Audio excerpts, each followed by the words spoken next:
नमस्कार, आप देख रहे हैं तेजल मीडिया और मैं हूं प्रेमाराम भादु।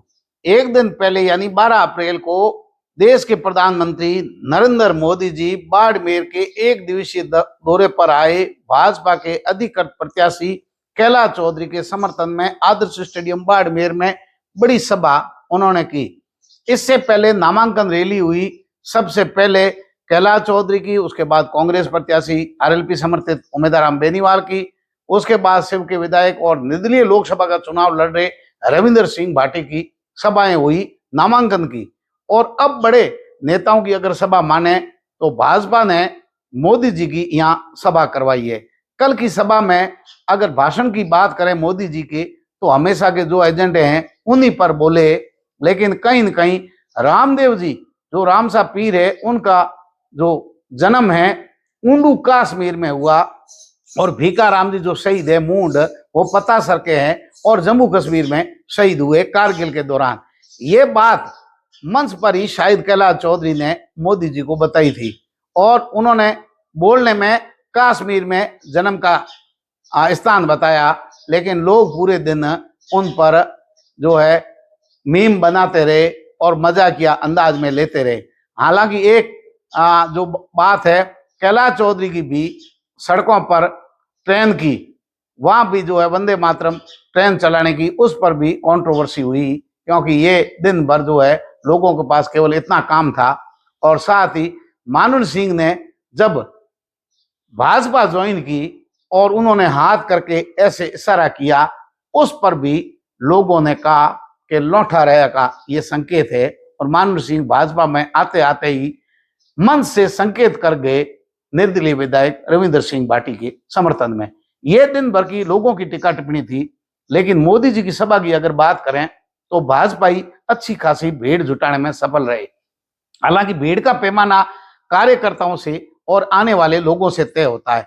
वह आने वाले लोग जो है वो उनके पीछे कितना वोट बैंक रखते हैं, ये जो है लोकतंत्र में इस भीड़ की महत्ता होती है।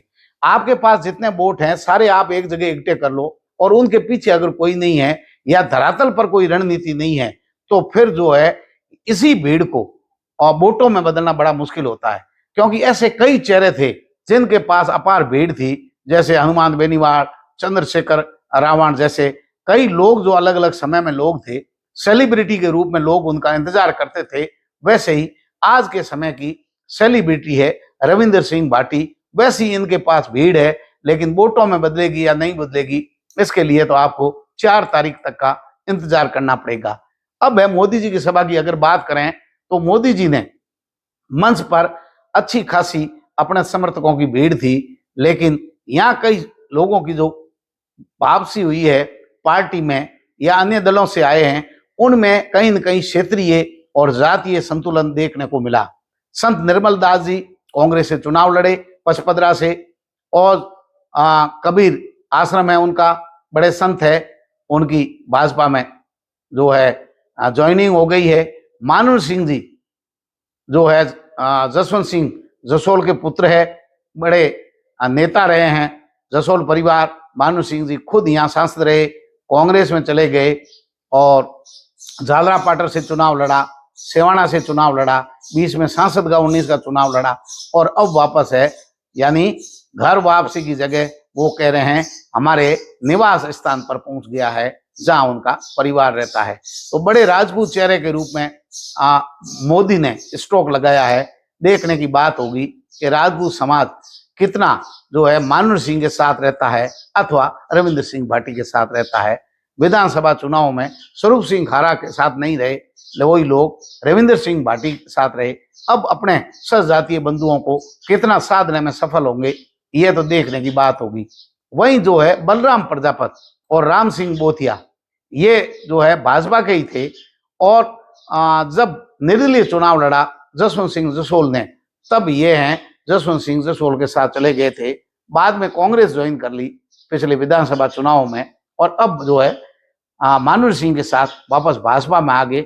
बलराम प्रजापत समाज का बड़ा चेहरा है, नगर परिषद के चेयरमैन रहे हैं। राम सिंह बोथिया जो है आसोतरा ब्रह्मधाम ट्रस्ट है उनके भी ट्रस्टी है, उद्योगपति है, और पुरोहित समाज के अंदर राजपुरोहित जो समाज है उनमें अच्छी पैठ रखते हैं, वोटों पर भी अच्छी पकड़ है। कितना लाभ होगा ये तो बाद की बात होगी। तेजाराम ओडेसा SC/ST का बड़ा चेहरा है, जो गड्ढा रोड के पूर्व प्रधान भी है, और इस बार तेजाराम और उदाराम की जोड़ी ने बहुत अच्छा वोट बैंक जो है फतेह मोहम्मद को दिलाने में भूमिका निभाई थी, और केंद्र सरकार की बहुत बड़ी योजनाओं के कई शैक्षणिक संस्थाएं गड्ढा रोड में खड़ी कर दी। बड़ा नाम है विकास में, उस क्षेत्र में वोटों में अच्छी पकड़ है। कितने वोट साधने में सफल होंगे तेजाराम जी कोडेसा। वहीं अगर बात करें सत्ताराम निवासी जो है RLP के नेता थे, RLP से चुनाव लड़ा पिछला विधानसभा का, और फिर नाराज हो गए, इस बार टिकट नहीं मिली। 23 वाले चुनाव 19 के लड़े, 23 वाले में नहीं मिली तो नाराज हो गए और अब भाजपा में चले आ गए। देवाजी समाज का बड़ा चेहरा है सिवाना क्षेत्र के। वहीं अगर बात करें तरुण राय कागा, तो विस्थापित जो है पाकिस्तान विस्थापित हमारे भाई, उनका नेतृत्व करने वाले पाकिस्तान खुद जो है विस्थापित है और भाजपा के विधायक रहे। अभी RLP का चुनाव लड़ा, RLP के सिंबल पर विधानसभा का चौटन से 22,000 से ज्यादा मत प्राप्त किए।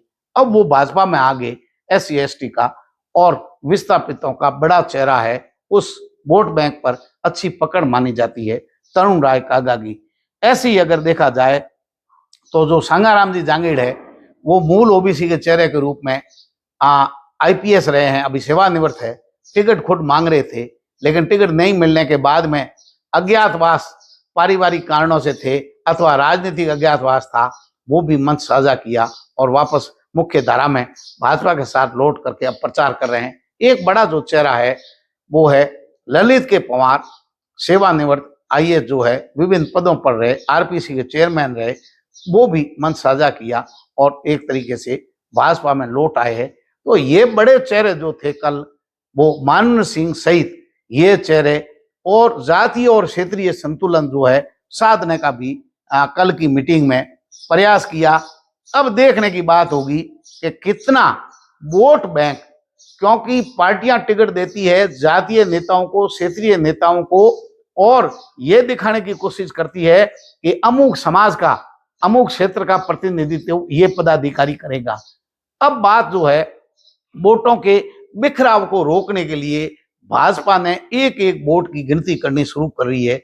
उस टीम के अंदर मोदी जी के आने के बाद जहां पैनी नजर है भाजपा की एक एक वोट पर, ये जो लोग हैं ये कितने अपने समाज के लोगों को, वोटों को साधने में और भाजपा को फायदा पहुंचाने में, क्योंकि इस बार जो भाजपा की रणनीति है वो धरातल पर काम कर रही है। अपने वोट जो मूल वोट बैंक है भाजपा का, उनमें बिखराव रोकने की है। साथ ही जो निर्दलीय रूप से चुनाव लड़ रहे हैं, रविंद्र सिंह भाटी ने पहले राज्य सरकार के मुखिया भजन लाल से वार्ता की, अन्य नेताओं ने भी की, भाजपा ज्वाइन की, टिकट नहीं मिली, निर्दलीय चुनाव लड़ा, जीते, अब लोकसभा के चुनाव लड़ रहे हैं। ऐसे में जो स्थानीय राजपूत नेता है वो और रविंद्र सिंह के विरोधी रविंद्र सिंह को यहीं रोकना चाहते हैं। वहीं कहीं न कहीं भाजपा भी रविंद्र सिंह को घेरने में कोई कमी नहीं छोड़ रही है। वहां सामने मुकाबला है उमेदराम बेनीवाल का। उमेदराम जी के साथ जो है बड़ा वोट बैंक है जाटों का, अल्पसंख्यकों का और SC/ST का, ये बहुत बड़ा वोट बैंक है। और इस समय कांग्रेस और RLP का जो गठबंधन है उसका भी फायदा मिलेगा। सबसे बड़ा ये है कि इस पूरे कैंपेनिंग का लीड रोल में वयोवृद्ध कांग्रेसी नेता हेमाराम चौधरी है, जिनकी सभी के अंदर अच्छी पकड़ है। और ये बाड़मेर, जैसलमेर, बालोतरा लोकसभा क्षेत्र का कांग्रेस जो चुनाव लड़ रही है, उमेदराम बेनीवाल को प्रत्याशी बनाया है। इस पूरी भूमिका में जो मुख्य रूप से लीड रोल में है वो हेमाराम चौधरी है। हेमाराम चौधरी ने सभी दलों से बात की है, नाराजों को बनाने का प्रयास किया है। अब जो है SC/ST और अल्पसंख्यक समुदाय को साधने के लिए बड़ी भूमिका में हर जगह हेमाराम चौधरी नजर आ रहे हैं। ऐसे में RLP कांग्रेस का गठबंधन बहुत मजबूत है लोकसभा क्षेत्र के अंदर। इसको टक्कर देने के लिए भाजपा ने धरातल पर उतर करके अपने कार्यकर्ताओं को मैदान में उतार दिया है। वहीं रविंद्र सिंह भाटी जो है दोनों के लिए किरकिरी बने हुए हैं। लेकिन यहाँ जो है वर्तमान में भाजपा के लिए ज्यादा बने हुए हैं, क्योंकि जो वोट बैंक है, जो वोटों में सेंधमारी कर रहे हैं, भाजपा के सबसे ज्यादा अगर कोई नुकसान पहुंचा रहा है इस समय, वो है निर्दलीय रूप से लोकसभा का चुनाव लड़ रहे रविंदर सिंह भाटी। भीड़ आई, भीड़ लाई, लाए गए, वो अलग अलग है, लेकिन रविंदर सिंह भाटी इस समय सेलिब्रिटी है। सब जगह जहां जा रहे हैं वहां भीड़ ही भीड़ है। विशेष करके युवाओं में उनका क्रेज है, और जितनी सुविधाएं जो है चुनाव में जिन साधनों की जरूरत है, लोग आगे आकर के उसकी मदद कर रहे हैं। और कहीं न कहीं जो है पूरे लोकसभा क्षेत्र में जिस आदमी को कोई नहीं जानता, थोड़े से समय में शिव के निर्दलीय विधायक बन गए। आज लोकसभा में घर घर तक नाम जो है रविंदर सिंह भाटी का पहुंच गया है। हर जगह उनके कार्यकर्ता है, बूथ तक के लेवल के कार्यकर्ता मिल गए। और इस हिसाब से जो है भाजपा की नींद उड़ा रखी है रविंदर सिंह भाटी ने। और मीडिया की अगर देखें और विश्लेषकों की देखें, राजनीतिक पंडित है उनकी अगर बात देखें, तो कहीं न कहीं मामला त्रिकोण पर है। उमेदराम बेनीवाल सबसे लीड रोल में है, सबसे मजबूत प्रत्याशी जो है उमेदराम बेनीवाल माने जा रहे हैं। उनके बाद में जो है रविंदर सिंह भाटी, कैलाश चौधरी की कड़ी टक्कर है। इसके बाद में अब जो है आगे पीछे होने का खेल यहाँ शुरू हो गया है। बीजेपी धीरे धीरे अपने वोट बैंक को साधते हुए लगातार कैलाश चौधरी की स्थिति में अब सुधार हो रहा है। मोदी जी की सभा के बाद में नई ऊर्जा जो है कार्यकर्ताओं में फूंक दी है। एक एक वोट बैंक पर जो है नजर है, और कहीं न कहीं इस बार पार्टी से गद्दारी करने वाले, पार्टी को धोखा देने वाले सभी लोगों पर, जो संगठन के लोग हैं, उनकी नजर है कि जो पार्टी के साथ नहीं है उनका सरकार से भी कोई लेना देना नहीं है। आने वाले 5 सालों में काम चाहते हो तो आप राज्य की सरकार से जुड़े, मोदी की सेना से जुड़े, आपके यहाँ काम होंगे। इस तरीके से लगातार कैंपेनिंग जो है मोदी जी की योजनाओं को धरातल पर उतारने के लिए टीम लगी हुई है। वहीं रविंदर सिंह भाटी अकेला ही, जिनके पास ना तो कोई कैंपेनिंग करने वाले हैं, ना कोई बड़ा चेहरा है, ना बड़ी कोई योजनाएं हैं, ना कोई बड़े साधन हैं, लेकिन लोग आगे आकर के सब चीजें उन्हें उपलब्ध करवा रहे हैं। और रविंदर सिंह भाटी लगातार बढ़ रहा है आगे। देखने की बात होगी कि ये जो चेहरा है किसके सिर पर बंधेगा, लेकिन कहीं न कहीं लोकसभा क्षेत्र के अंदर जो है कम नहीं आंक सकते रविंदर सिंह भाटी को भी। तो यहाँ जो है ये फिलहाल स्थिति है। लेकिन यहाँ एक ही मंत्री है इस क्षेत्र के अंदर, के बिश्नोई, वो जो है स्थानीय चुनावों की कमान संभाले हुए हैं। यहाँ जो है के बिश्नोई पर सबकी नजरें हैं कि के बिश्नोई का प्रमोशन हो सकता है, उनको मुश्किल में डाल सकते हैं मतदाता। क्या स्थिति होगी? फिलहाल ये स्थिति है कि सब लोग जो है के बिश्नोई के साथ में है। के बिश्नोई शीघ्रता से पार्टी में आगे बढ़ रहे हैं, विधायक बन गए, मंत्री बन गए, और इन लोकसभा चुनाव के बाद भाजपा अगर जीतती है तो कैबिनेट मंत्री भी के बिश्नोई बनेंगे। पूरी कैंपेनिंग जो है के बिश्नोई के आसपास घूम रही है। लेकिन कहीं न कहीं अब पता चलेगा कि सामाजिक जो नेता है, या जिनको पार्टियां बदला करके वोट मिलेंगे इनके भरोसे ला रहे हैं, अब पता चलेगा कि असल में सामाजिक नेता कौन है। क्योंकि हर पार्टियों के अंदर नेता है, कांग्रेस के अंदर भी हर जातियों के धर्मों के नेता है, बीजेपी के अंदर भी हर जाति धर्म के प्रतिनिधित्व करने वाले नेता है, वहीं निर्दलीय के साथ भी हर जाति धर्म के लोग जो है उनके साथ है।